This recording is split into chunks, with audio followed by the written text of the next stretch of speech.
Okay.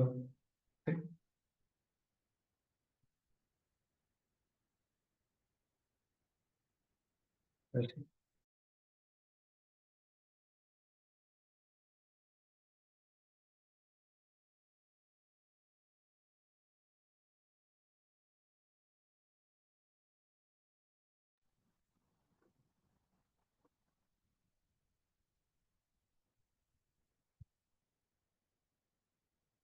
Okay, let's start our webinar today. Good afternoon, everyone. Welcome to our webinar, China's Ferrous Markets Review, Q1 Highlights, and Q2 Projection, brought to you by my Steel.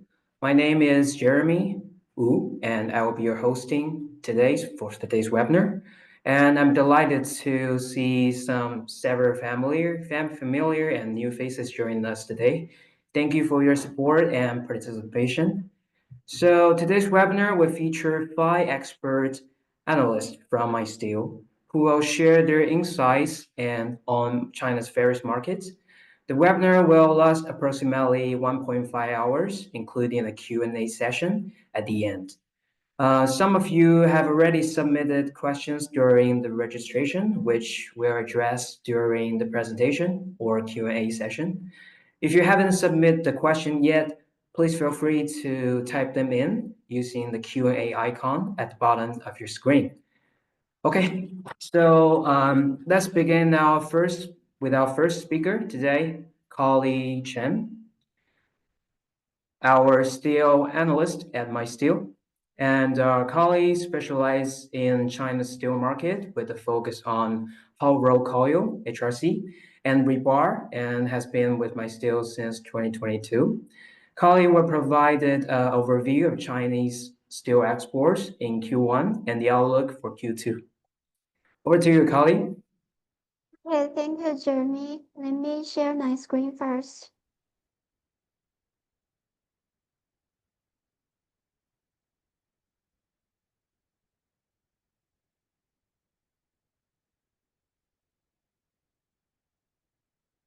Okay, good afternoon, everyone. This is Carly, and I'm very glad to talk to you about China's export steel market today.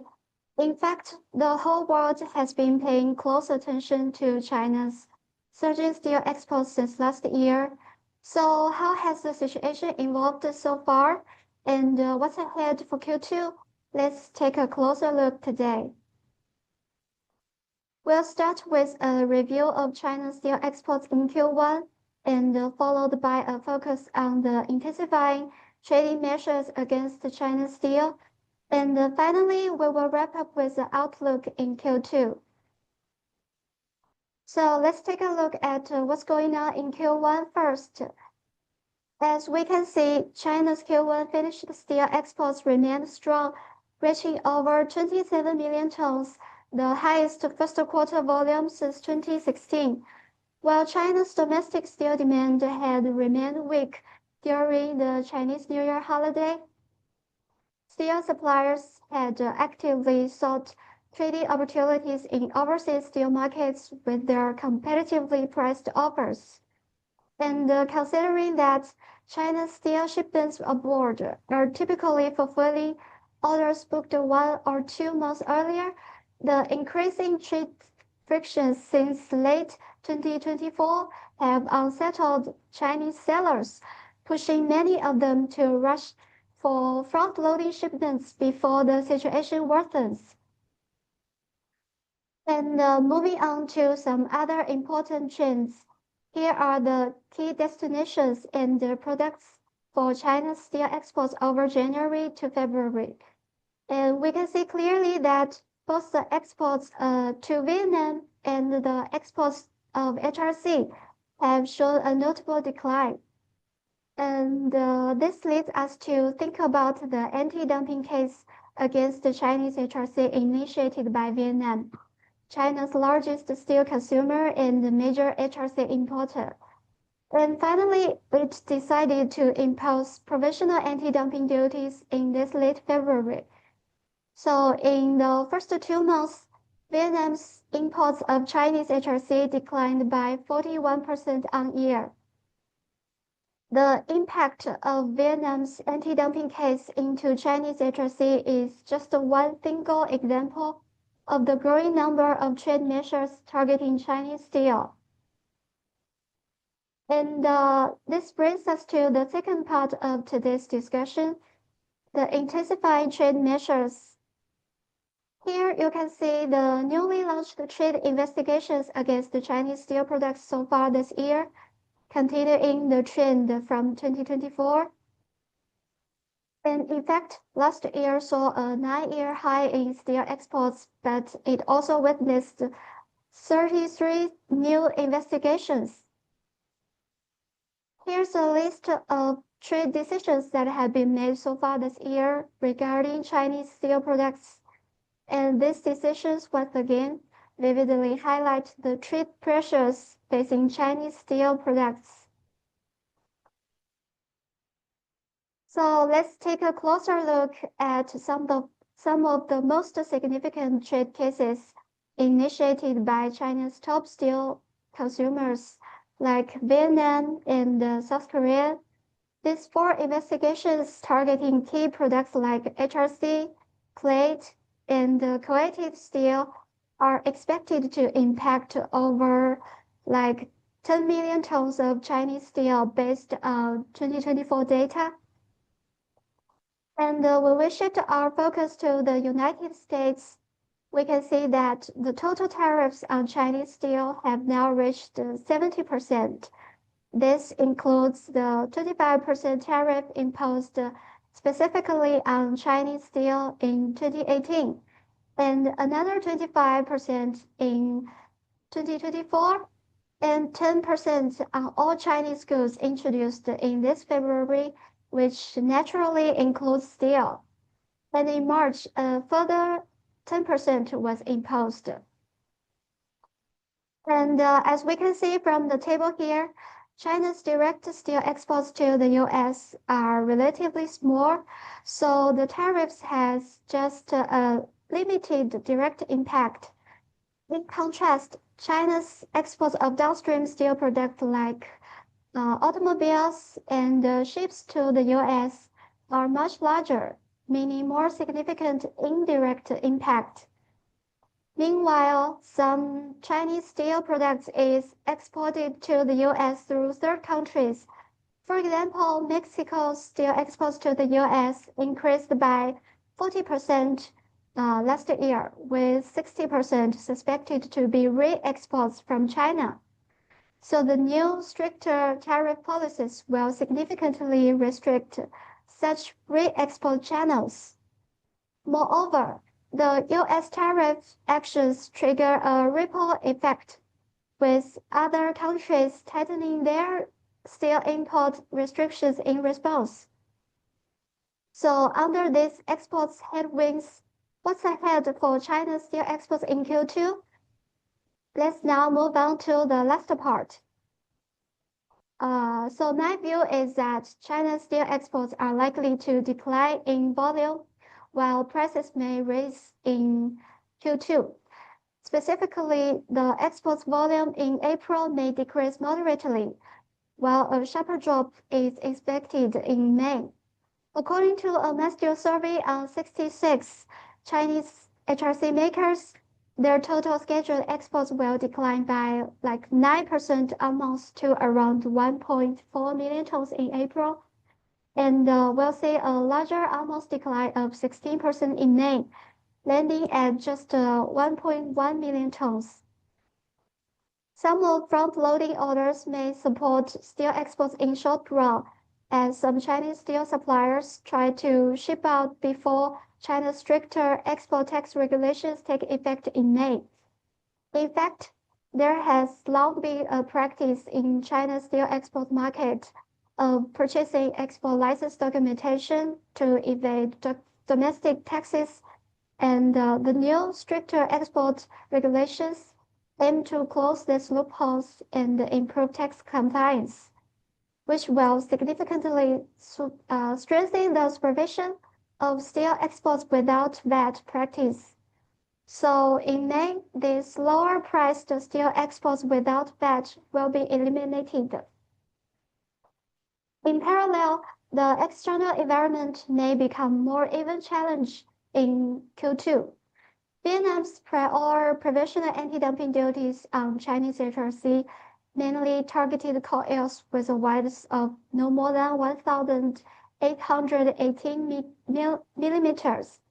However, the country is now considering expanding the scope to include wider hot coils, which would further worsen the situation. And additionally, India has just imposed a 12% provisional safeguard duties on certain flat steel imports. This could affect about 2.3 million tons of Chinese flat steel based on 2024 data. And meanwhile, the shadow of U.S. tariffs continue to loom over global trade. Countries like Vietnam, South Korea have all indicated they will strengthen the management of product origin, and all this could result in a decline in both direct and re-exported exports of China's downstream steel products, such as home appliances and automobiles, which in turn would result in lower steel consumption. Another point worth noting is that high U.S. tariffs and reduced steel quotas in the EU have pushed Japanese and South Korean steelmakers to seek alternative markets, intensify their competition with China in regions like Southeast Asia and the Middle East markets, while local steelmakers in the Southeast Asia market are actively expanding their own steelmaking capacity. For example, Vietnam's Ho Pha Group is another major steel project is expected to complete it by end this year. So under such circumstances, does China's steel export market have no chance of relief? Let's turn our attention to China's domestic steel market. China usually holds a political bureau meeting on economic work at the end of April. Now, under significant external pressures, the Chinese government is likely to introduce stimulus policies to offset the decline in external demand with domestic growth. Another point is that the Chinese government may introduce steel production or capacity control policies later this year. Given the high likelihood of reduced steel exports, some steelmakers may redirect their products to the domestic steel market, worsening the imbalance of oversupply and weak demand. This also indicates a further decline in domestic steel prices and weaker profit margins. While such curbs are necessary to stabilize the domestic steel market. So that's all for my presentation on China's steel exports. Thank you for your attention. To stay updated with the latest insights and data on China's steel market, we warmly invite you to subscribe to our Steel Daily Report. Please feel free to scan the QR code below to get a sample.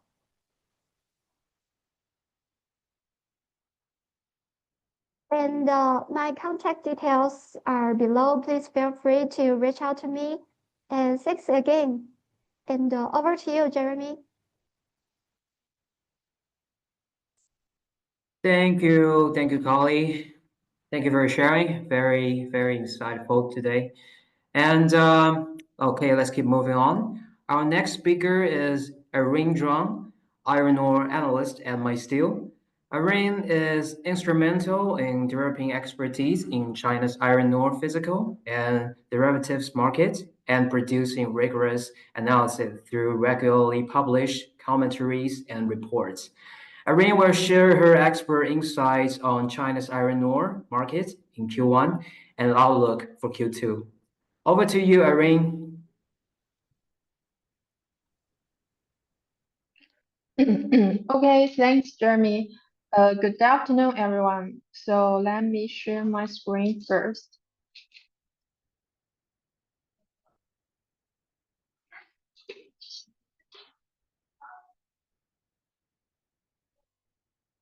So everyone can see the screen now. Good afternoon. Now it's my turn to share my view on the China's imported iron ore market in the first quarter, and also the outlook for the commodity in the current one.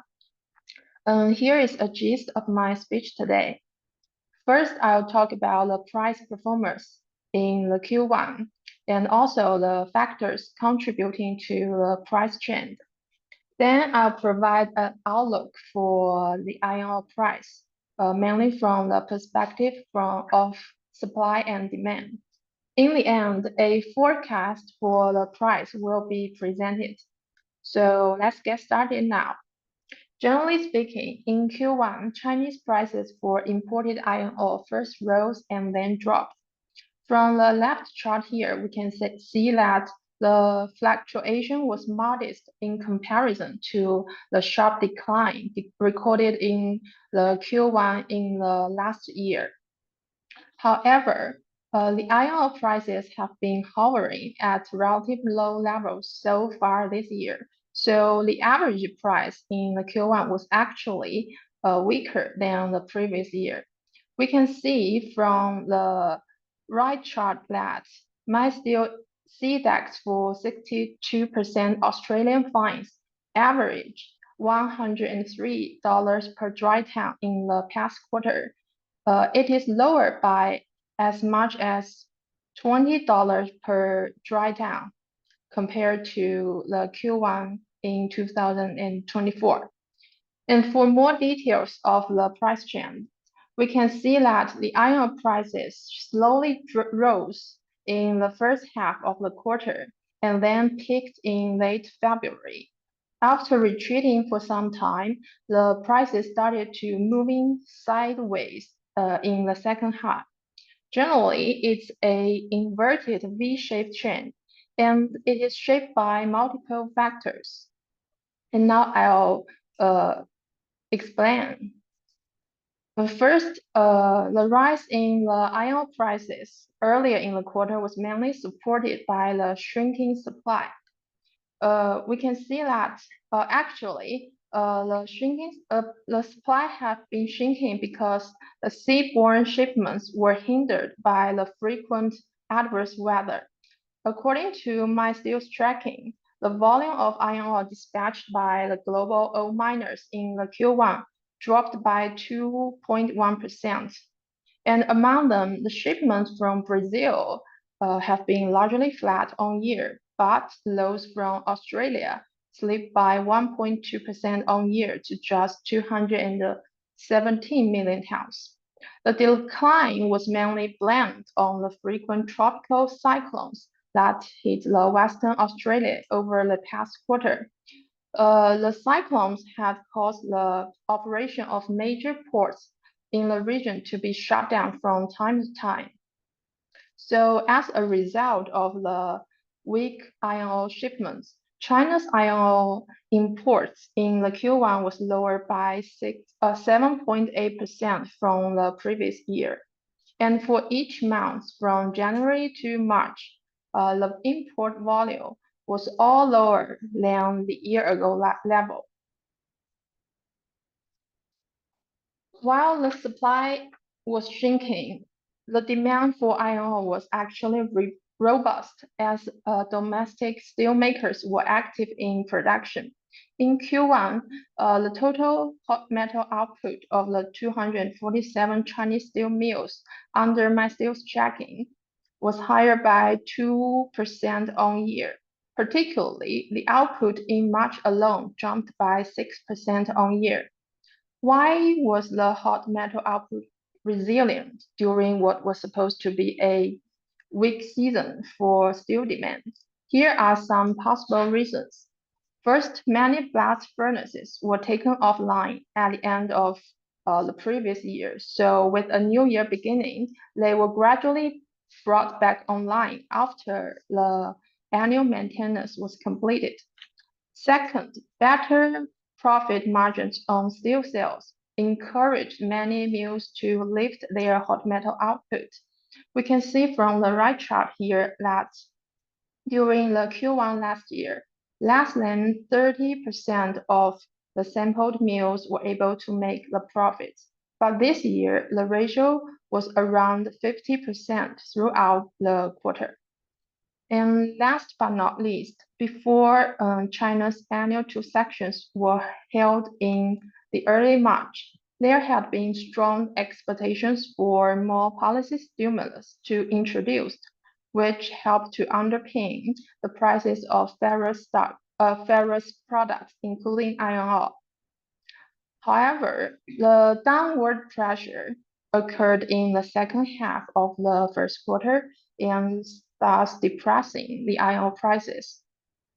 Significantly, the two sections wrap up with no brand new stimulus, while the authorities made it clear that they will continue to control the crude steel output to drive the production cuts and the restructuring in the steel industry.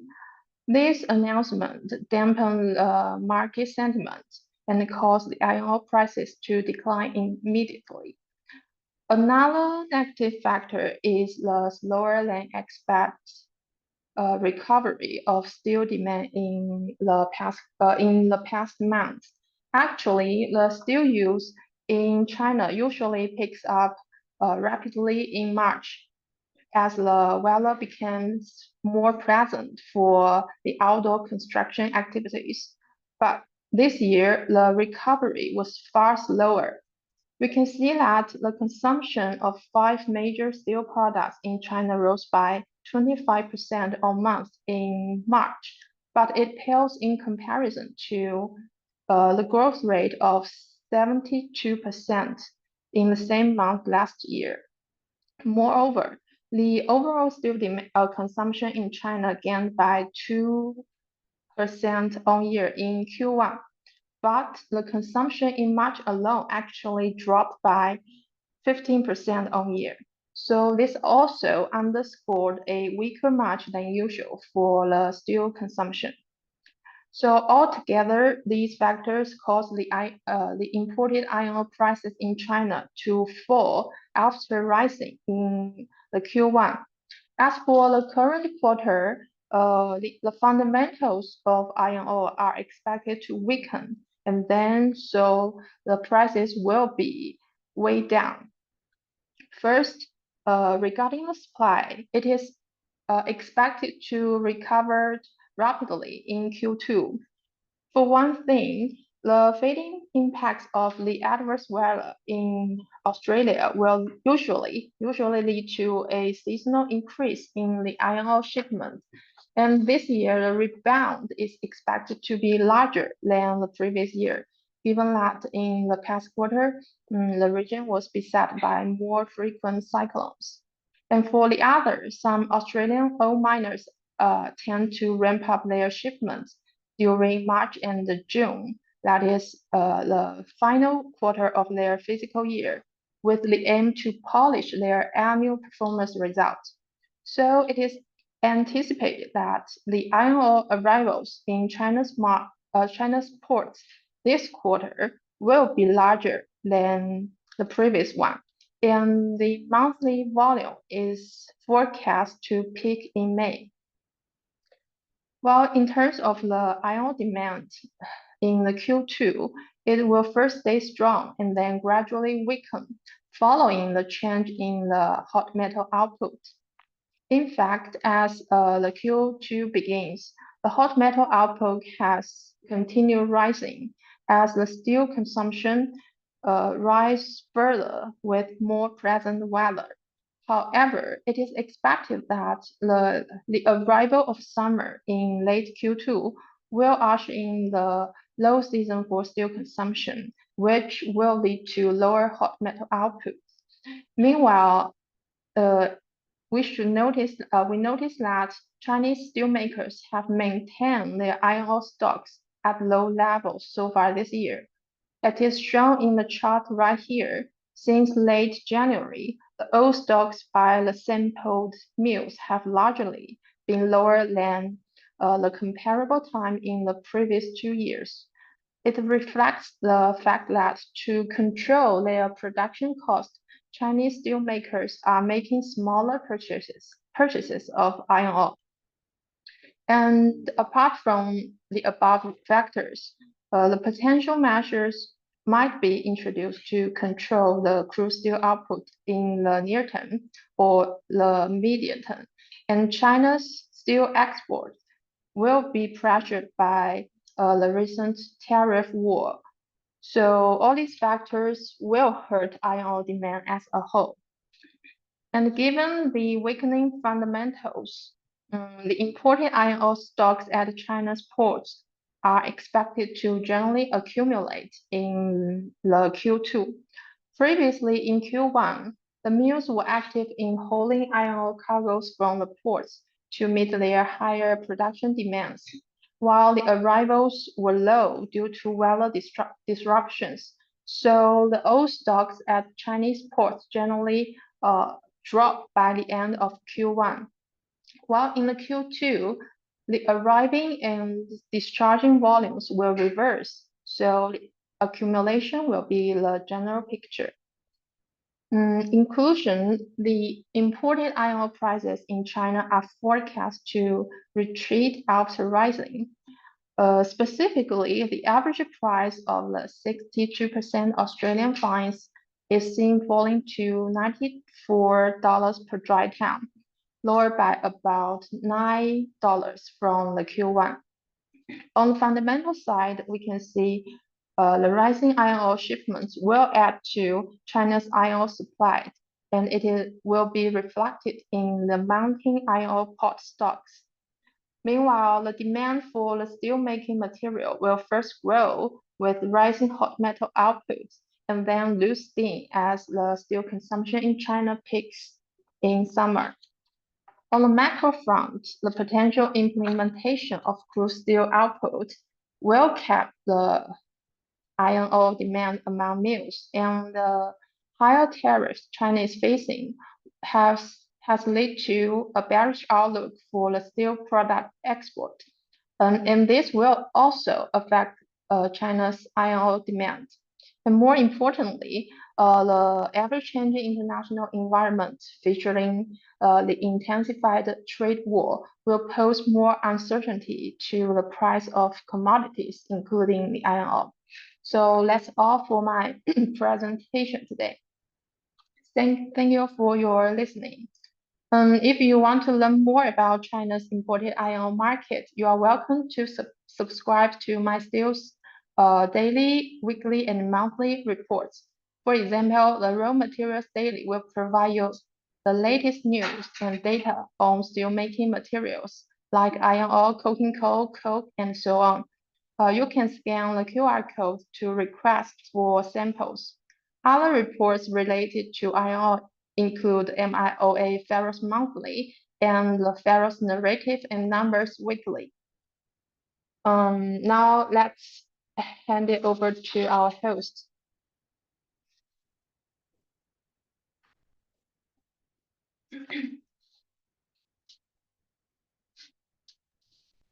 Thank you, Irene. Can you please go back to the last page for your name card?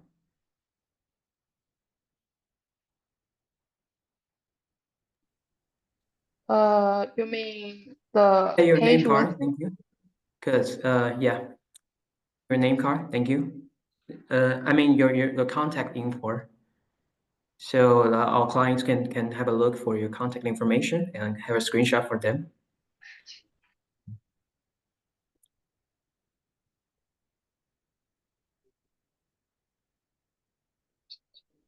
Oh, okay.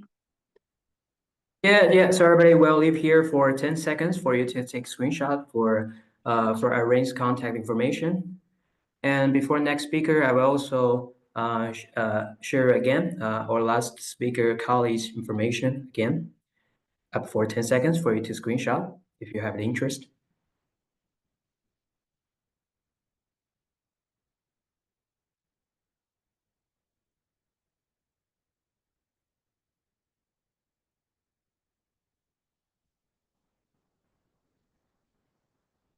Yes. Yeah, Irene, can you move to colleague's name card information? Name card. Yeah.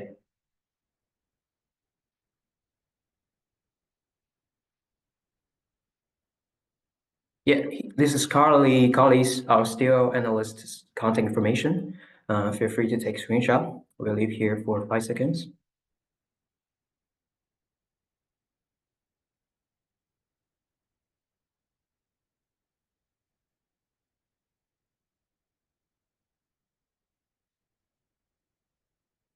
Okay, thank you.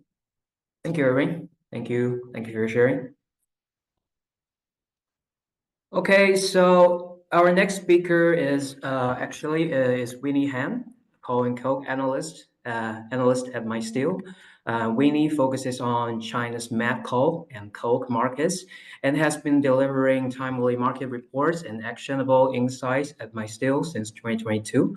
Winnie will provide us today a snapshot of China's coking coal and coke markets in Q1 and the outlook for Q2.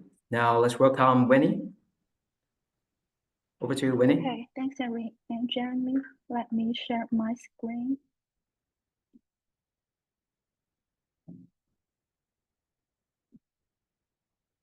Okay, hi everyone, and welcome to today's webinar. I'm Winnie from MySteel Global. It's great to have you all there. In the first session, I will walk you through how China's coking coal and coke markets perform in the first quarter and share some insights on where things might be heading in the second quarter. Let's start with the first recap of the first quarter.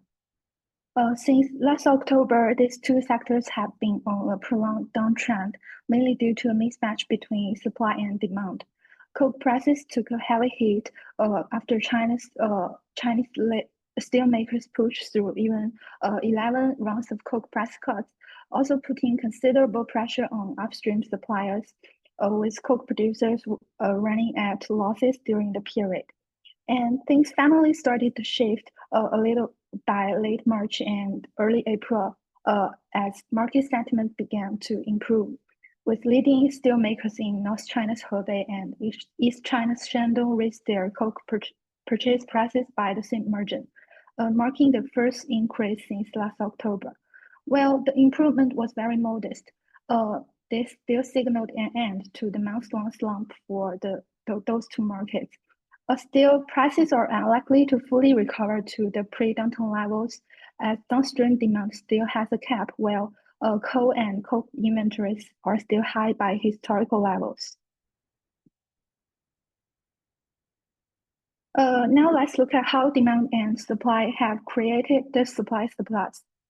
As for demand, sluggish coking coal trade reflected the weak buy interest among downstream plants, and prolonged losses promote coke producers to scale back their output, though some cautiously left their production as their losses had narrowed. For steelmakers, although March is typically a traditional peak month for steel consumption, the Chinese steelmakers were under financial pressure as the seasonal recovery in construction activities still fell short of market expectations. Domestic steel demand stayed sluggish, and the export challenges brought by trade cases launched abroad further compressed their profit margins. This also drove many mills to trim their input costs, and this cautious approach kept hot metal production growth very slow in March. One more point is that the stimulus policies announced by Chinese government during the country's two sessions in early March were mostly in line with market expectations, meaning that there were no large surprise that could offer some upward momentum for the raw materials prices.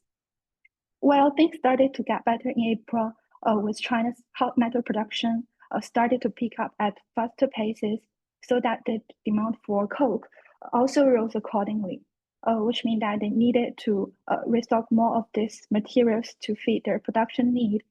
The improvement in steel demand in April also helped lifted their mill margins and a lot more flexibility to accept higher cost on coke.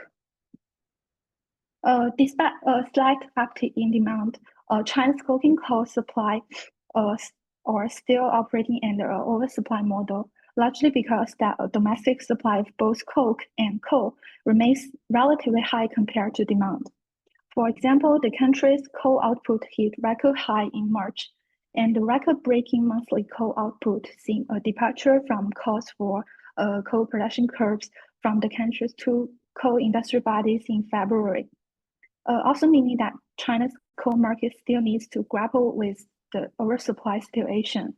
Most domestic coking coal mines gradually resumed their production after the Chinese New Year holiday, especially mines in North China's Shanxi, recovering faster than other regions in China.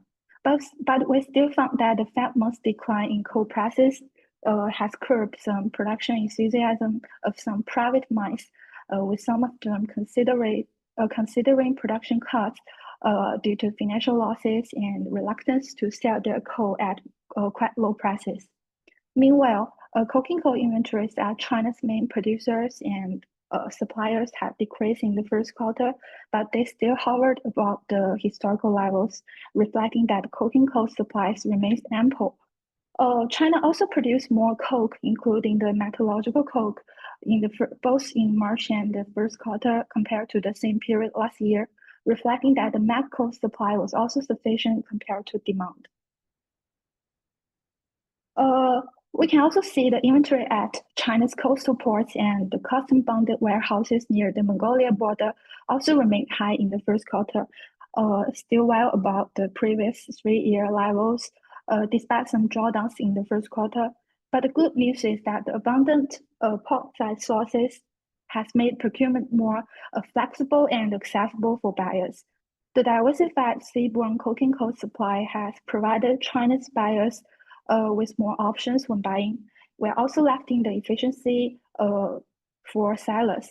Although the drop in the domestic coking coal prices seem to have reduced the price appeal of imported cargoes, might still sees that some of the Russian grades remain favored thanks to their competitive pricing.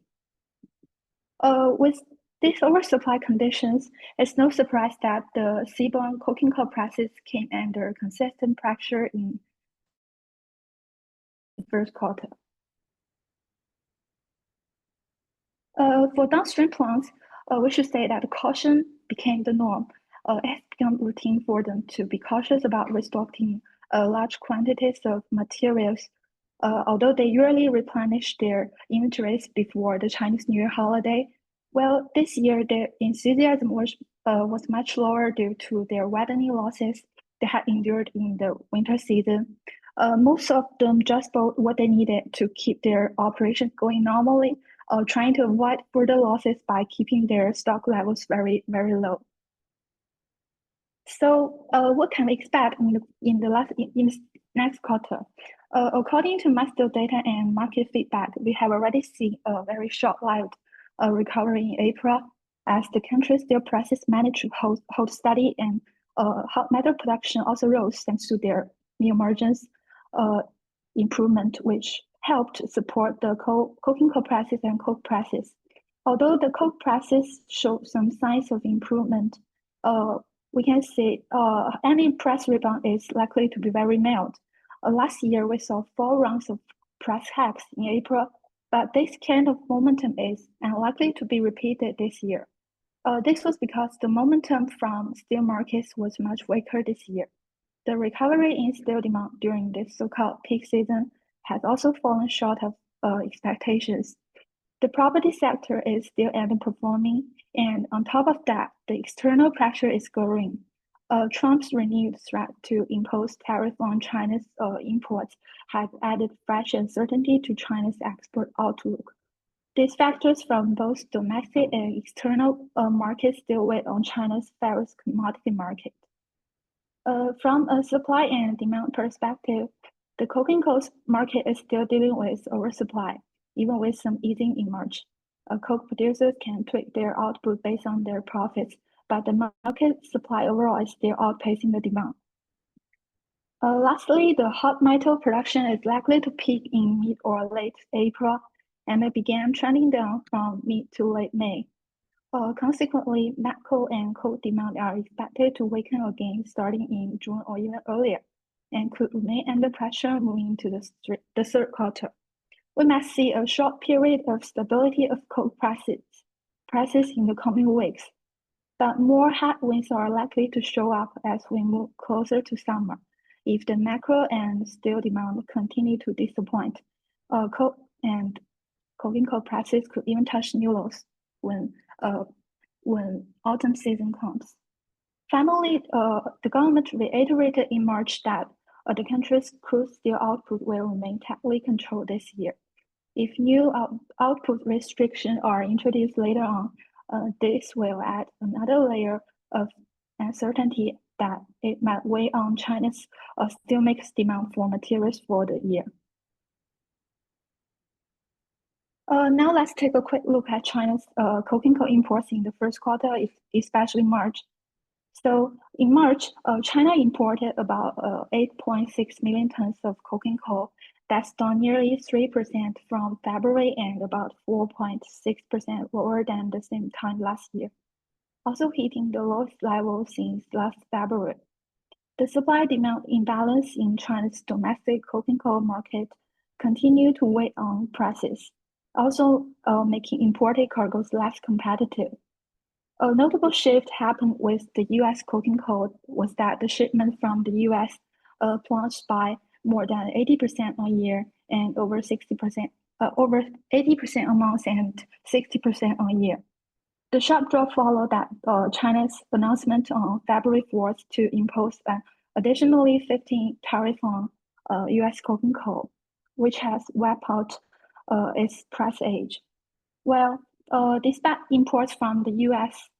and Australia declined sharply in March due to tariffs and some bad weather conditions from Australia's port, the coking coal supply from the Mongolia and Russia still notched some growth in March, ensuring that China still has very sufficient coking coal cargoes in the first quarter. So how China's coking coal import mix might shift as the trade tensions between these two superpowers continue to rise. Recently, we have seen that the U.S. coking coal imports have already started to feel the pressure. So what will happen next? Well, we should say that the impact on China is likely to be very limited as China is the world's largest net coal importer rather than an exporter. Also, Chinese buyers are not heavily reliant on the U.S. coal. For example, in the first quarter, the U.S. coking coal made up only 11% of China's total imports.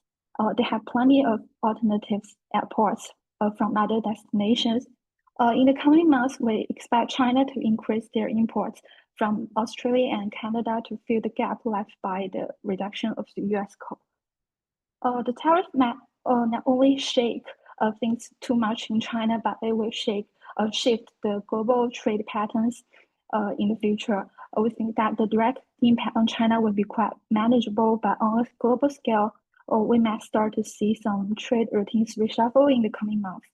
For example, the U.S. coal that China no longer received might find their way to India, which is the second largest coal importer in the world. Actually, China's total imports have been falling for 4 straight months. For 2025, we're staying still cautious for the whole year forecast, and the total imports of coking coal will probably stay flat or even fall a bit from last year. That's because the supply is already quite high compared to demand, with the potential curbs on China's crude steel output. The coking coal imports are likely to stay under pressure in the remainder of the year. Lastly, just to quickly mention that MySteel Global offers daily and weekly reports on the coal and coke markets to help industry players like traders, analysts, and steelmakers to keep track of the latest price and market trends. If you're interested in these products, or if you'd like to see how they can support you to make a decision, you can scan the QR code on the screen to request for a sample report. It gives a better look at the detailed layout in your production.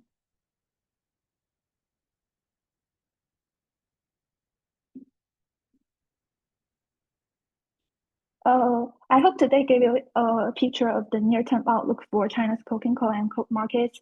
Thank you so much for joining today, and you can also scan the QR code to add me on LinkedIn. I'd be happy to stay in touch with you. Thank you so much for your time and attention. I will now hand it back to our host to continue the next session. Back to Jeremy. Thank you, Winnie. Thank you. Thank you so much for an interesting presentation. Okay, so now we're in the midway through. Our next speaker is Adela Pam, stainless steel analyst at MySteel since 2023. And Adela specializes in non-ferrous metals, particularly nickel and chromium, and delivers trade-focused insights for the global markets.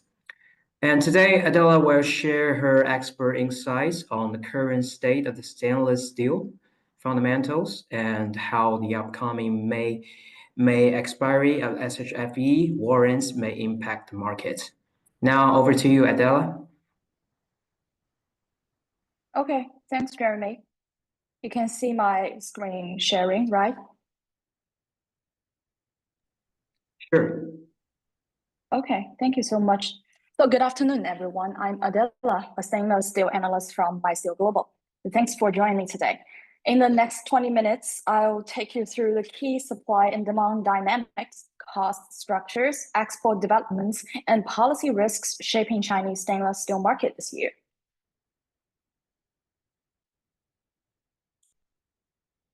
Okay, so let's begin with a quick look at the fundamentals.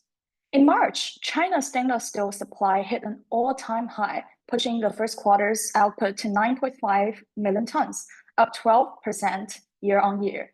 So MySteel's April production survey shows domestic mills are maintaining high production levels, so we expect April output to stay firm. However, as we see in the right-hand chart, stainless steel are under heavy profit pressures. Prices have been fallen sharply in recent weeks due to growing global risk-off sentiment and tariff tensions, cutting profits drastically. The current margin for 304 cold-rolled stainless using imported nickel pig iron are at a loss of about 50 to 100 yuan per ton, but still above cutback levels. So output is likely to remain high in the near term. Looking at the cost structure, scrap-based 304 production is the most profitable, but due to tight supply, scrap usage remained low, just about 25% of the total production. The shortage is largely structural, since many of China's early generation stainless steel products haven't yet reached end of life to be recycled. So for NPI-based processes, many domestic integrated NPI and imported RKEF NPI have decent economics. Recently, imported NPI prices declined slightly, potentially easing cost pressures on mills. Okay, then let's move on to the nickel pig iron. When NPI prices are supported by rising nickel ore costs, the broader fundamentals remain weak due to the supply growth. On April the 11th, the Indonesian president signed a new royalty policies effective on the April 26th, which increased royalties on key minerals, including nickel and gold. This will raise the cost of Indonesian NPI by roughly 8 yuan per metric ton unit for Chinese buyers. So if miners chose to transfer those higher costs downstream instead of squeezing their own profits in the near term. Despite a firmer cost support, NPI has been in oversupply since November 2024, as shown in the supply-demand chart on the right, and that gap widened earlier this year as stainless output temporarily dipped. The recent March production spike did help absorb some surplus, and sentiments also rose on news of Indonesian royalty policies. Estimated NPI usage in domestic austenitic stainless steel in March was around 122,000 nickel tons, and inventories declined month on month, but was still much higher than last year due to eased supply disruptions after the Indonesian RKAB permit issues.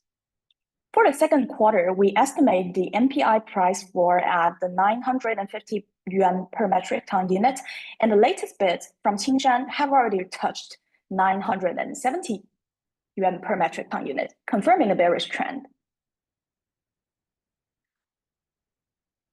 Then let's turn to another key raw material, high carbon ferrochrome.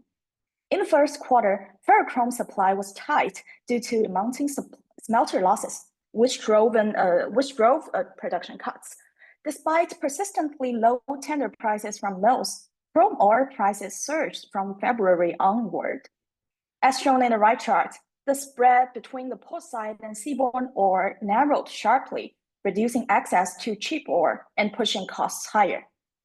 Smelters were caught between high input costs and low sales prices, worsening losses and dampening outputs.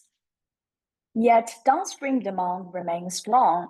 The March stainless output was high, so ferrochrome demand outpaced supply for 3 consecutive months. This robust fundamental support suggests that May tender prices from major mills are likely to stay flat.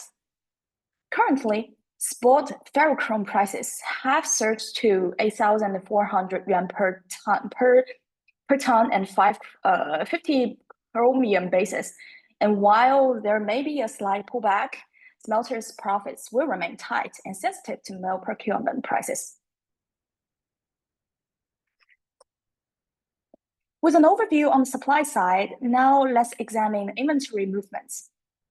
Inventory clearly a key benchmark showing how the demand went on during the past period. And among all those stocks benchmark, the mills, the traders, warehouses, etc., I would like to call your attention on the futures warrant stock on the Shanghai Futures Exchange. Now let's firstly focus on the left chart that the social inventories across 89 warehouses have been steadily declining since March, despite the high supply. This was largely supported by healthy downstream procurement and a rush in export shipments. But can this trend continue? We are really cautious about that.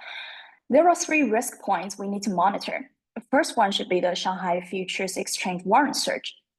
For the May contract, the Shanghai Futures Exchange warrant volume sold 10 times from April's level, reaching 25,000 tons. This was registered around 1 year ago and will start expiring from April 15th to May the 15th, meaning that they will either flow into the spot market or get transferred to social warehouses. The second one is the inventory absorption pressure. If those expiring warrants aren't absorbed by buyers, traders may have to cut prices to offload stocks, dragging spot prices down. The third one is the widened spot future gap. Given the wide discount of the Shanghai Futures Exchange futures versus the spot prices, mills are unlikely to deliver into the futures contract, suggesting more spot inventory pressures is ahead. As we've noticed before, the upcoming demand performance will be the key factor that affect the outlook of stainless market. In between the domestic and export consumption, I assume most of you are more interested in Chinese stainless steel export outlook, as China is the largest stainless exporter and bound to face lots of pressure amid the tense of global trade condition. So let's talk exports. In the first quarter of 2025, China exported over 1.2 million tons of stainless steel, a record high on a yearly basis. This was mainly driven by the strong Southeast Asia demand and the front-loaded orders due to the tariff concerns, especially after US President Trump's series of tariffs attack. Direct imports to the US are very small, only about 2% of the China's stainless shipments, but indirect export and the re-exports, which is the transshipment, are more affected. And we will have those explained later. Amid the tariff fears, many exporters rushed to ship out the first quarter's order early, attributing to the surge in the exports during the first 3 months. Exports now accounts for about 15% of China's stainless steel consumption, and March apparent consumption hit 3.5 million tons, lifted by both strong exports and a seasonal demand rebound in the traditional gold March and silver April demand peak season. Much of the first quarter's export growth came from Vietnam, following the removal of anti-dumping duties on Chinese cold-rolled stainless last November. But this momentum may not last. With rising global protectionism, Vietnam could eventually impose duties of its own, raising new concerns for transshipments. If these fears take hold, we may see another wave of front-loaded orders in the second quarter, but beyond that, the outlook is murkier.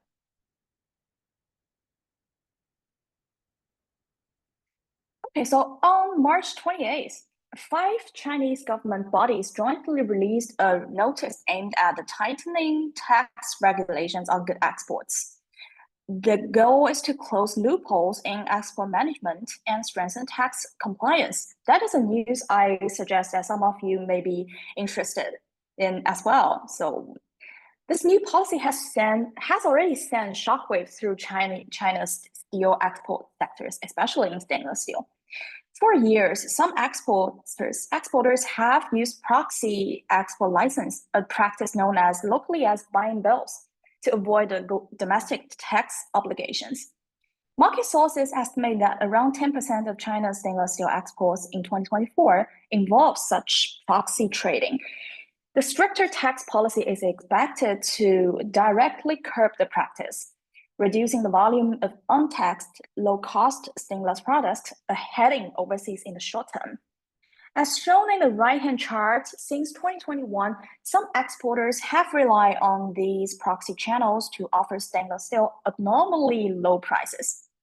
While this attracted overseas orders, it also hurt the profits of compliant exporters.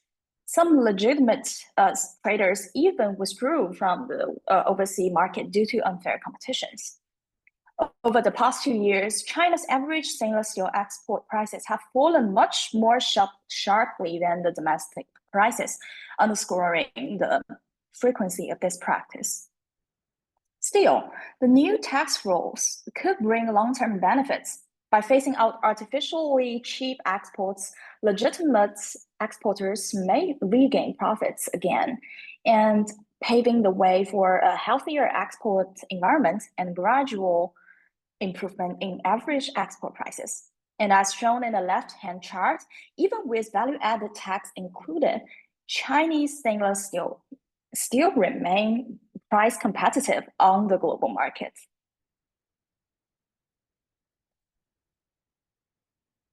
Okay, so when we talk about exports, I have to mention the potential impact of Trump tariffs on China's stainless steel exports. I believe this is also a topic that many of you attending this seminar may be interested in.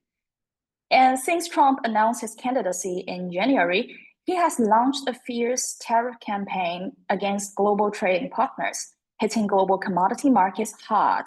However, let me clarify one important point first.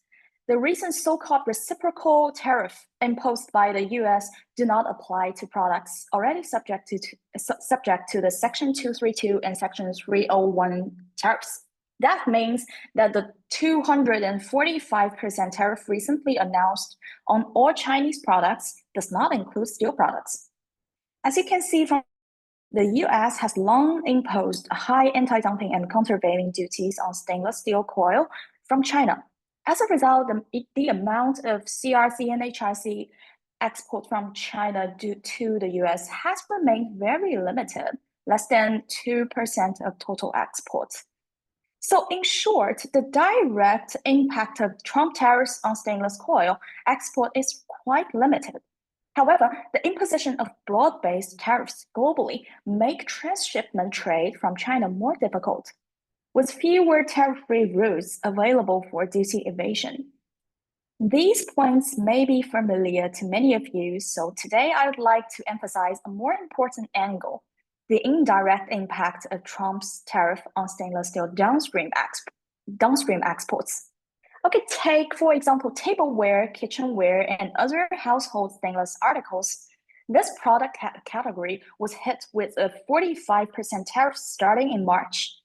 In 2024, 1/5 of China's total stainless tableware and kitchenware exports were shipped to the United States. This shows the US remains a key destination for Chinese stainless downstream products. These exporters now face pressure to either lower their margins or seek alternative buyers. Clearly, this poses a significant downside risk to stainless steel consumption by domestic stainless product fabricators.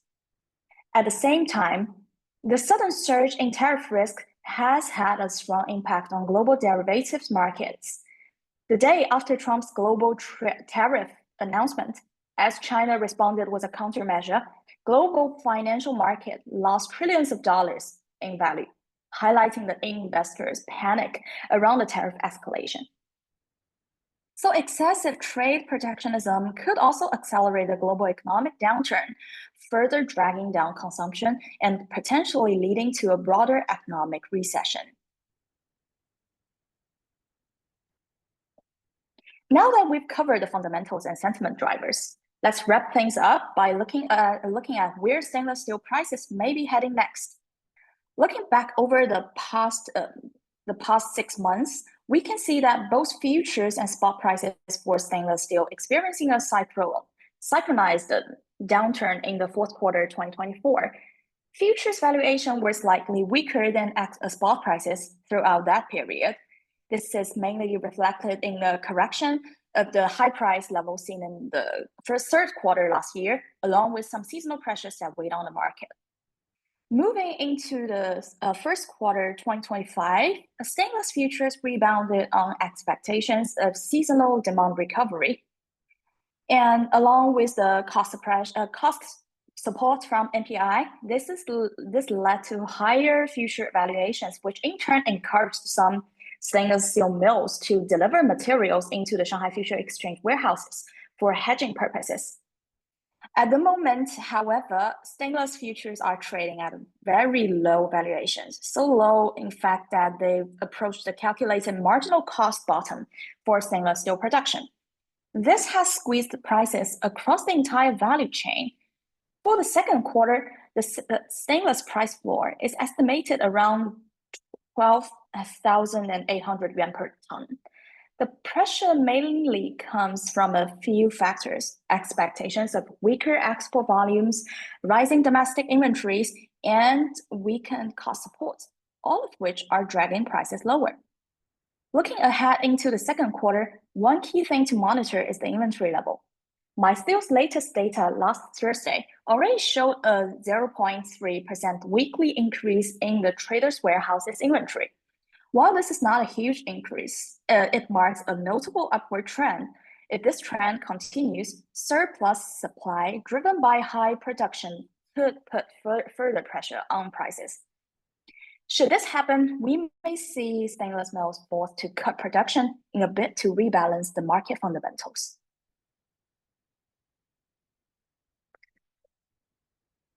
Okay, so that concludes our outlook and analysis for the Chinese stainless steel market over the past 2 quarters, covering both the fundamental and sentiment-driven changes. Compared to the quarterly perspective, MySteel Global also offered some frequent market updates, such as our stainless steel weekly report, which help you stay closely connected to the development in China's stainless steel and raw material markets. This weekly publication covers a wide range of indicators, including production, sales, and inventory, along with an in-depth analysis of NPI, ferrochrome, and stainless scraps trends. It has become a popular choice among international stainless industry clients. And also, as a small bonus for those who have stayed with us to this point, the chart on the right shows our stainless steel global price express, which is currently available as a free weekly release. If you are interested, feel free to email me and receive a copy each week. The global price spread we discussed earlier were taken directly from this publication. That wrapped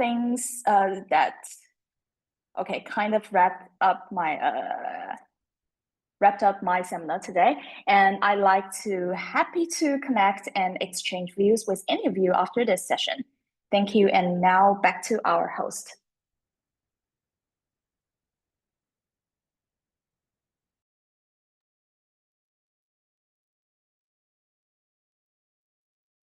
Okay, thank you, Adela. Very bravo presentation. Okay, so our final speaker is Vivian Yan, head of editorial and steel analyst at MySteel.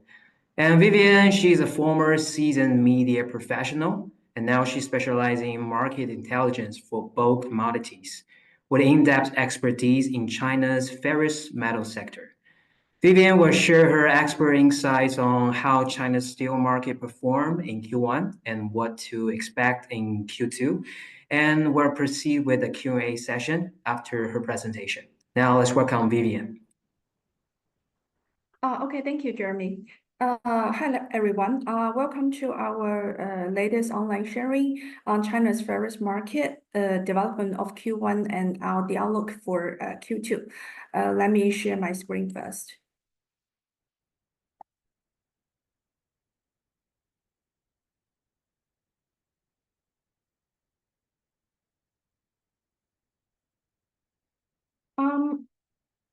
Okay.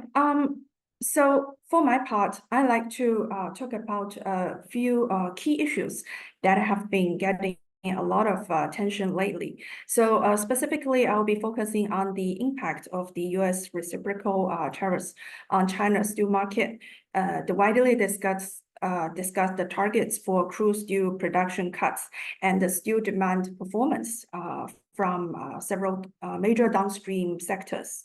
So let's start with the big picture. So in Q1, China's economy got off to a good start, with GDP growing by 5.4% year-on-year, and total foreign trade value up by 1.3% to $1.4 trillion. And the industrial output from large-scale enterprises rose by 6.5%. However, when it comes to the commodity market, China's domestic demand for most bulk commodities remained lukewarm in Q1. Such weakness was reflected in two indicators. So the first is the producer price index. So China's PPI stayed on a downtrend in Q1, as the left-hand side graph shows. This actually suggests the actual demand recovery from downstream industries remain sluggish. And the other indicator is imports. China's total imports value in Q1 declined by 6% year-on-year, as the blue line of the right-hand side chart shows. This also reflects China's weak demand for imported commodities. And weak demand is not only visible in the data, but also put downward pressure on commodities prices. So in Q1, Chinese prices of major commodities such as steel, energy, and construction materials all declined, with only in a few sectors, including non-ferrous metals and agriculture products, seeing some price increases. So let's take a look at the steel price movement in Q1. So on this page, as the left-hand side graph shows, China's steel price index kept fluctuating in a narrow band throughout Q1, after declining significantly in Q4 last year.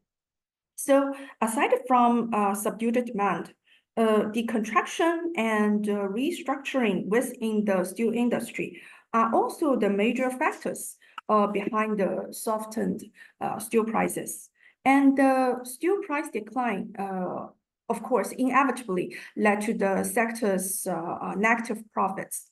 So actually, just during the first 2 months of this year, Chinese steel makers already suffered hefty losses of $208 million, as this right-hand side chart shows. What I like to highlight is that as the steel sector has entered a downturn cycle and a phase of deep transformation since a couple of years ago, the sector's low profitability may persist for a couple of years to come, and will definitely lead to an accelerated reshuffle of the industry. Now let's move on to another hot topic, exports and tariffs. China's total export value in Q1 grew by 6.9% year-on-year, as the right-hand side chart shows. Among all exports, China's exports of mechanical and electrical products, which consume more steel, have been particularly strong, recording a growth of 8.7% year-on-year. So the strong export performance in Q1 was largely driven by Chinese manufacturers and exporters because they were rushing to front load shipments in anticipation of escalating tariffs. And in light of the US imposing reciprocal tariffs on Chinese goods, China has taken a firm and confident stance and has been adopting proactive measures to stabilize the economy. Regarding monetary policies, China has reiterated that it maintains ample room to adjust monetary tools such as the reserve requirement ratio, which is aka RRR, and interest rates, and is ready to deploy these tools whenever needed to stabilize and support the economic growth. So as for the timing of these measures, Q2 is still likely to have RR and interest rate cuts, and RR cuts may be prioritized over interest rate cuts. And of course, the Chinese Central Bank may also wait and see the Federal Reserve future rate decisions during the meeting scheduled in May and June. And in terms of fiscal measures, the Chinese central government has also intensified fiscal policy by increasing the fiscal deficit ratio and accelerating the issuance of special purpose bonds to bolster infrastructure projects and to stimulate domestic demand. And to further boost consumption, efforts are underway through accelerated implementation of existing policies and the introduction of new measures to stabilize the capital market and restore investor confidence, just like Adela just mentioned in her presentation. So for those industries and enterprises that will be heavily impacted by the tariffs, targeted support will also be provided, including tailored policies for banks and businesses to adjust strategies and explore alternative markets beyond the US. And when it comes to the international trade relations, China has been actively working to strengthen the economic ties with other nations, particularly in Southeast Asia, where Chinese President Xi Jinping lately paid visits to. So all these efforts are aimed to diversify China's trade partnerships and mitigate the impact, the direct and the indirect impacts of US tariffs. So to sum up, despite facing high tariffs, rising trade protectionism, and other external shocks, China's policymakers have stepped up both counter-cyclical and pro-cyclical adjustments to further unlock the potential of China's vast domestic market to offset the weakening external demand. And moreover, there are also market expectations of more incremental policies measures to be introduced during the upcoming Politburo meeting by the end of this month. These are key developments and factors to look out for. Now that we've covered the micro picture, let's take a look at what's going on with supply and demand in China's steel market in Q1 and Q2. First, on the supply side, China's crude steel output grew by 0.6% year-on-year to nearly 260 million tons in Q1. Notably, steel production in March saw an on-year rise of 4.6% to approximate 93 million tons, as this right-hand side graph shows. Behind the output rise was the relatively stable proportion of mills under my steel survey that were operating profitably based on their cash margins. If you look at the right-hand side graphs, it shows that in Q1, more than half of 247 BF mills in the My Steel survey reported that they were operating at a profit. So most of them only earned very thin profits. And on this page, these two graphs suggest that China's steel supply remained relatively high in Q1, and steel production by both BF and EAF routes showed seasonal pattern in Q2. A particularly noteworthy point is that the increase in steel supply still exceeded the rise of the increase of steel demand in Q1. As steel production was up by, just I mentioned, was up by 0.6% year-on-year. But apparent steel use in Q1 only increased around 0.3%. So with steel output expected to peak in the current quarter, the continued supply glut will put greater pressure on the steel market in the current quarter when steel exports are expected to decline, as our speaker Carly has discussed in her presentation. So under such condition, steel production control is still the key to the market. But when and how the policy will be carried out remains uncertain. No matter how many versions of stories that have been circulating in the market, no one knows for sure. But one thing we do know is that China will continue implementing crude steel output control and promoting industry restructuring this year, according to the government work report in this year's top political meetings held in early March. What does that mean? Well, that means steel output control policy remains in place this year.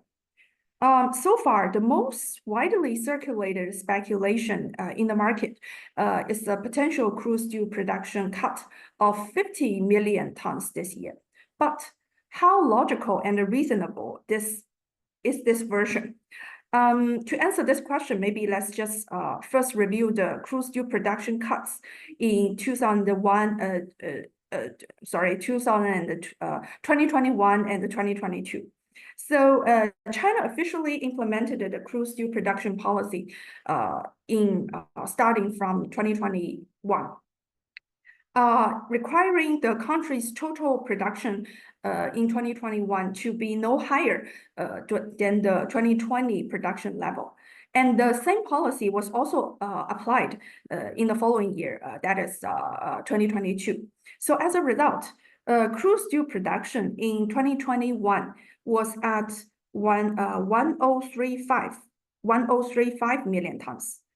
And that was a reduction of 30 million tons from 2020. And in the following year of 2022, the crude steel production was at 1018 million tons. And that was a decline of or reduction of 17 million tons.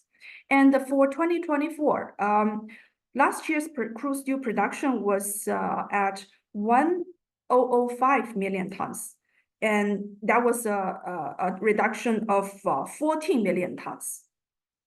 So from this, we can see that even after the steel production peak in 2020, the largest production reduction in the following 2021 was only 30 million tons. And the production cuts have been smaller in the subsequent years. So how reasonable is the current speculation of 50 million tons reduction for this year. Well, it's definitely up to interpretation. So how will this year's steel production control policy actually play out? Rather than directly giving a reduction or a specific number of to cut steel output, we tend to believe that policy efforts will be more focused on steel making capacity regulation and industry restructuring. Although this approach, of course, takes a longer term and strategic view, it is more sustainable and aligns with China's push for the steel industry's transformation and high quality development. So from this perspective, if production cuts are to be implemented this year, they should target those inefficient and non-compliant steel mills that failed to meet environmental and efficiency standards. To sum up my point, direct steel output cuts may offer temporary relief to the market, but a more comprehensive and forward-thinking strategy will be the key to ensure the longer stability and development of China's steel industry. And for this year's steel production control policy and other industry news, we follow and cover this industry and market intelligence in the most accurate and timely manner. So make sure you stay with us if you want to keep well informed with this professional news reports. And okay, that's enough on the supply side. And let's take a look at what's happening on the demand side now. First, as the property market, as a major steel downstream user, China's real estate market finally showed some signs of stabilization in Q1, driven by a series of supportive policies. Both new and second-hand home transactions in major cities like Shenzhen, Shanghai, Guangzhou and Hangzhou recorded the year-on-year and month-on-month growth. Meanwhile, the land market also strengthened, with residential land transactions showing significant growth. The property market sector's key indicators, including the funding growth rate, sales volume, and inventory volume, their declines had significantly narrowed, as the table and the graph on this page showed. And the recovery is expected to continue in Q2, driven by policy support and increasing market confidence. But steel demand will remain subdued because new starts continue to struggle, as we can see from the table that in China's newly launched property projects still recorded a double-digit decline in Q1. And it's also worth noting that there is market expectations of further supportive policies for the property sector. This expectation actually stems from the fact that the foundation for a sustained and stable property market remains fragile, particularly due to the still high housing inventory. So according to our MySteel model projection, it will take another 16 to 18 months for the property market to fully digest the existing housing inventory and to achieve a steady recovery. So therefore, continued policy support will be crucial in helping the market maintain its path toward stabilization. These anticipated measures include the further lifting of home purchase restrictions in first-tier cities, further reductions in mortgage rates, and increased efforts by local governments to acquire unsold housing. So these developments I just mentioned are worth looking out for. Next, let's take a quick look at the infrastructure sector as another major steel user. As China has accelerated the issuance of local government bonds to support the economic growth since the beginning of this year. So in Q1 alone, bond issuance reached a record high of $389 billion, surging by 80% year-on-year. And of this amount, nearly 60% was used to repay the existing debts of local governments, while about 40% was used for major infrastructure projects. And the pace of new special purpose bond issuance has also been fast. Because this year is the final year of the 14th China's 5-year plan. And the major projects in transportation, energy, and new infrastructure are entering their peak construction phase. And some 15th 5-year plan projects have also started early this year.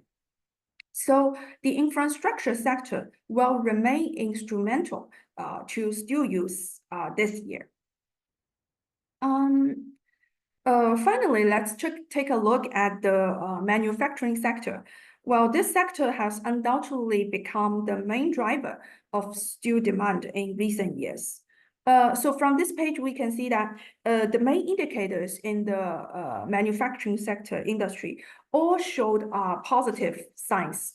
For example, the sector's funding has remained high, as the right-hand side graph shows, and the manufacturing PMI has stayed in expansion for most of time during the past 6 months, and the left-hand side graph also showed a divergence between China's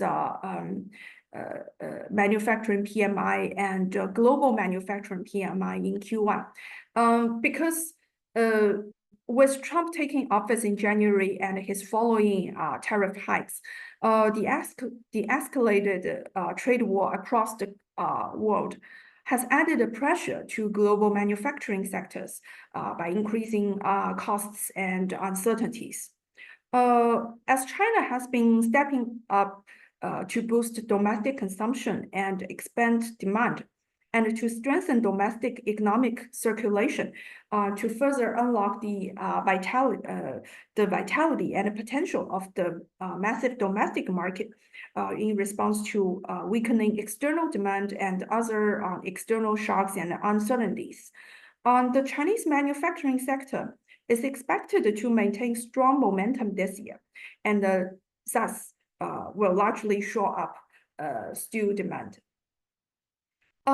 The last thing I'd like to share is perhaps some survival strategies for Chinese steel producers.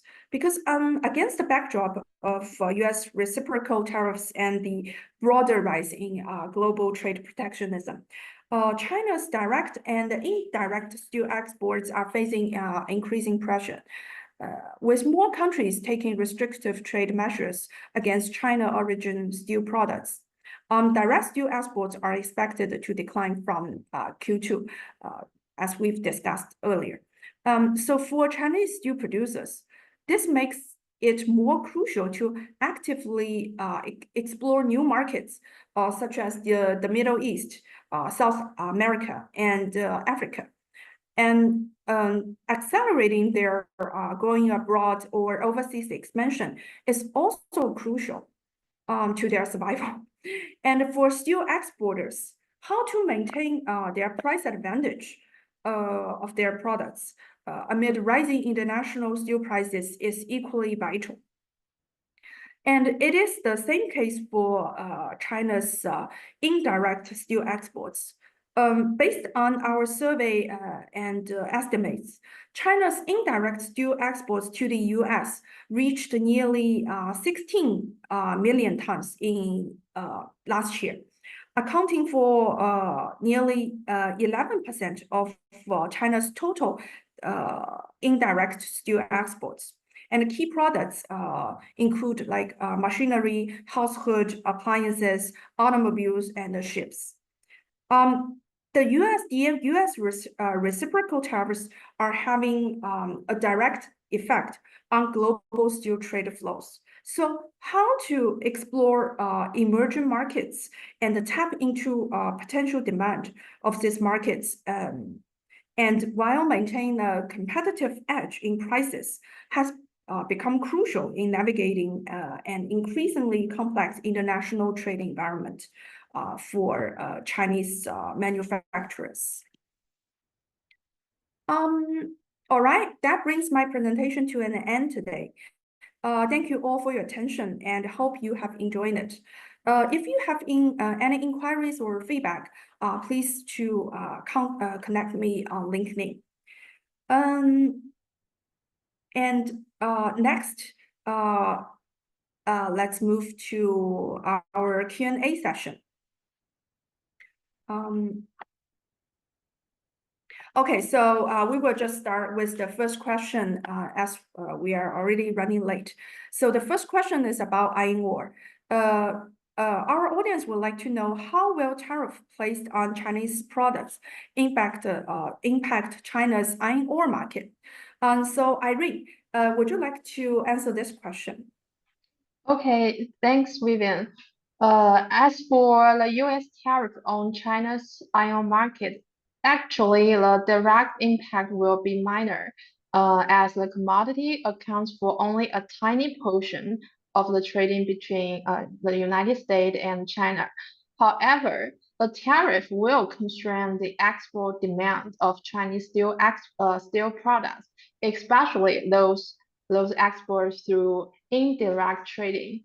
So since iron ore demand is closely linked to the steel consumption, we expect that with higher US tariffs in place, the demand for iron ore will face some downside risk, especially if the steel production in China has to be reduced due to the faltering demand from the overseas consumers.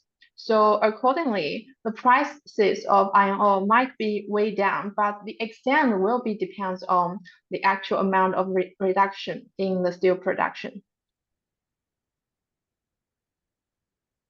Okay.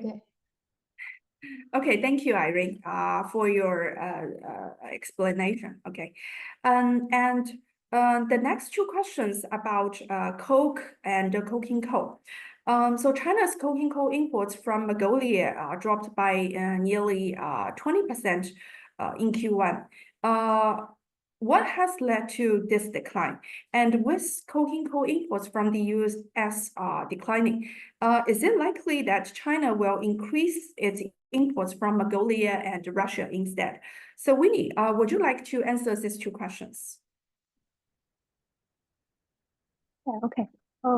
One of the main reasons was that the inventory backlog at the Gansu cross port, which is China's largest inland road port for coal imports from Mongolia. Since last July, Chinese authorities have tightened the inspections on overloaded and speeding trucks. These checks have slowed down additional coal deliveries, leading to a buildup of Mongolian coal at bonded warehouse. As of the end of March, the pile-up hasn't eased much, which limited the space and capacity for new coal arrivals. On top of that, demand also played a role. China's ferrous market remained weak in the first quarter, and since Mongolia coking coal is mainly used by Chinese steelmakers and North China's coke plants, and the lack of buy interest further dragged down the imports from Mongolia in the quarter one. So overall, it was a mix of the border logistic issues and soft demand and high stock stats lead to the on-year drop. Well, as for the coking coal imports from Mongolia and Russia, that's definitely a possibility, but with some limitations. From Mongolia, where it remains China's largest coking coal supplier, most of its coal is delivered by truck and rail. That makes it less ideal for meeting the production need of coastal steelmakers and those coastal coke plants, which relate more on the seaborne coking coal. So while volumes may grow in the coming months, but the increase may mainly benefit the inland mills or coke plants. As for Russia, coking coal is already the second largest suppliers for China, and its coal does have oppressive advantages. However, Russian exports face some challenges, especially rising the rail freight cost and production constraints. Also, the long-term outlook is uncertain due to the severe financial problems faced by Russian coal miners. Given this, China may look to boost imports from Mongolia and Russia, but they are unlikely to fully replace the US coking coal. That's why Australia and Canada coking coals looked more feasible for coastal buyers. Thanks, Vivian. Okay, thank you, Winnie, for your insights and answers. So the next question is is also about steel. So our audience would like to know if there will be more anti-dumping duties or tariffs placed on China's steel products.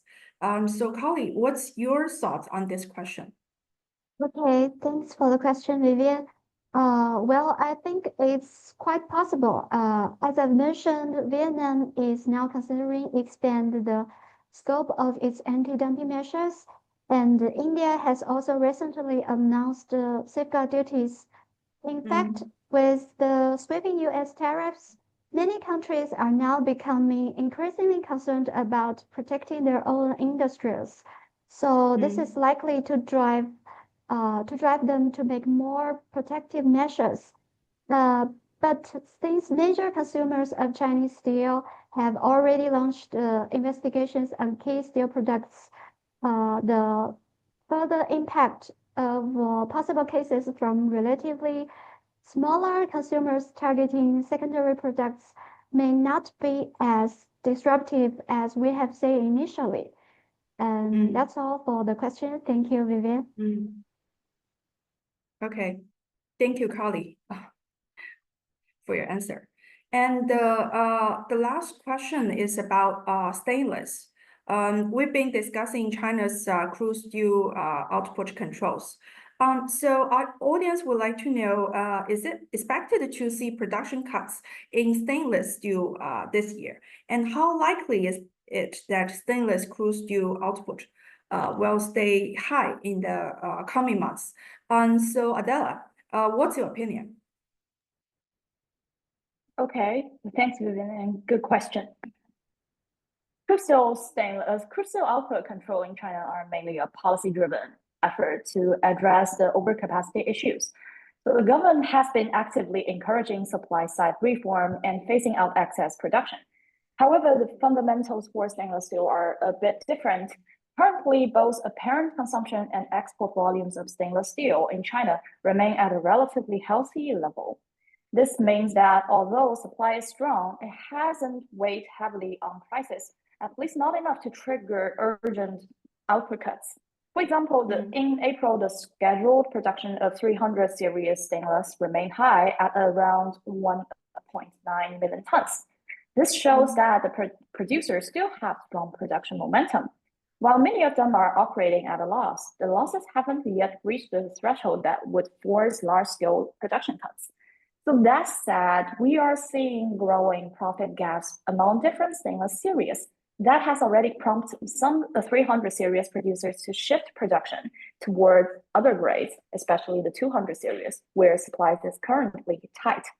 And looking ahead, there are no major new stainless steel capacity launches expected in China this year, so output remains within a manageable range. We anticipate that the next round of production cuts is more likely to occur in early the third quarter, when seasonal demand slows and mills may schedule maintenance-related cutbacks. Okay, thanks, Vivian. Okay, that's very solid. Okay, thank you, Adele. All right, thank you all for your interesting and thought-provoking questions. For those questions that we were unable to answer due to time constraint, we will send you the reply by email. And over to you, Jeremy. Thank you, Vivian. Thank you to our esteemed speakers for sharing your opinion today. It's been a pleasure for hosting today's webinar, and I hope all the attendees here found today's discussion informative and enlightening. And as we conclude, I'd like to take a few seconds, okay, just a few seconds to introduce you our two reports. So let's, okay, I'll share my screen for a few moments, for a few seconds.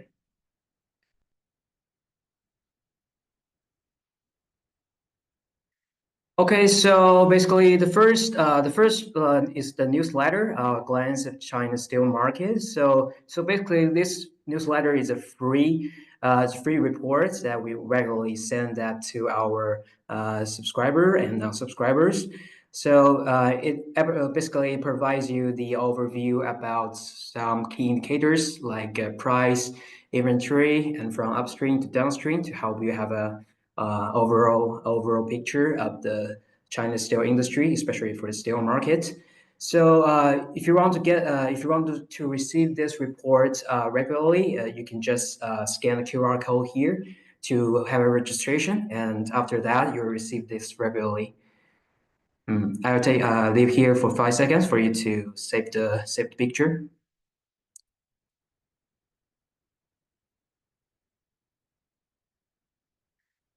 And also the other one is our new report recently. We actually recently launched. It's the monthly China steel market outlook monthly. So basically this report will provide you uh, also the overview. But I think the most important part is this report will provide you the value of the chain analysis and policy, especially for policy driven market forecast and downstream demand diagnostics. And this could be very helpful for the steel mills, traders, and commodity investors in this industry. And because they want to have anticipate the price movement and optimize their procurement strategies. And for and also this data we collect are powered by our Big My Steel survey team, which we cover the China's mills, like our mills coverage over 247 steel plants all over the China. So very huge database we have covered. If you have the interest to get a sample of this monthly reports, you can scan a QR code here to asking for to register and asking for a sample for it. And we are sure the sample for you to do an assessment to see if this could be helpful for your business. I'll leave a few seconds here.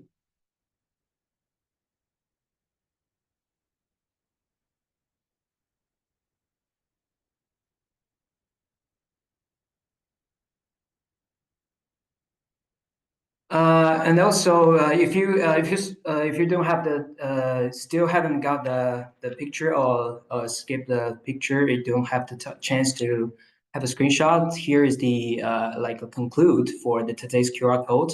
So for the left one, for the left QR code, so it's basically for all those all the reports mentioned today, like Steel Daily, Raw Material Daily, all these reports. You can just simply scan the QR code to get a sample of all these reports. And for the right one is the code for the glance of China steel market. So always the same 5 seconds here for you to screenshot.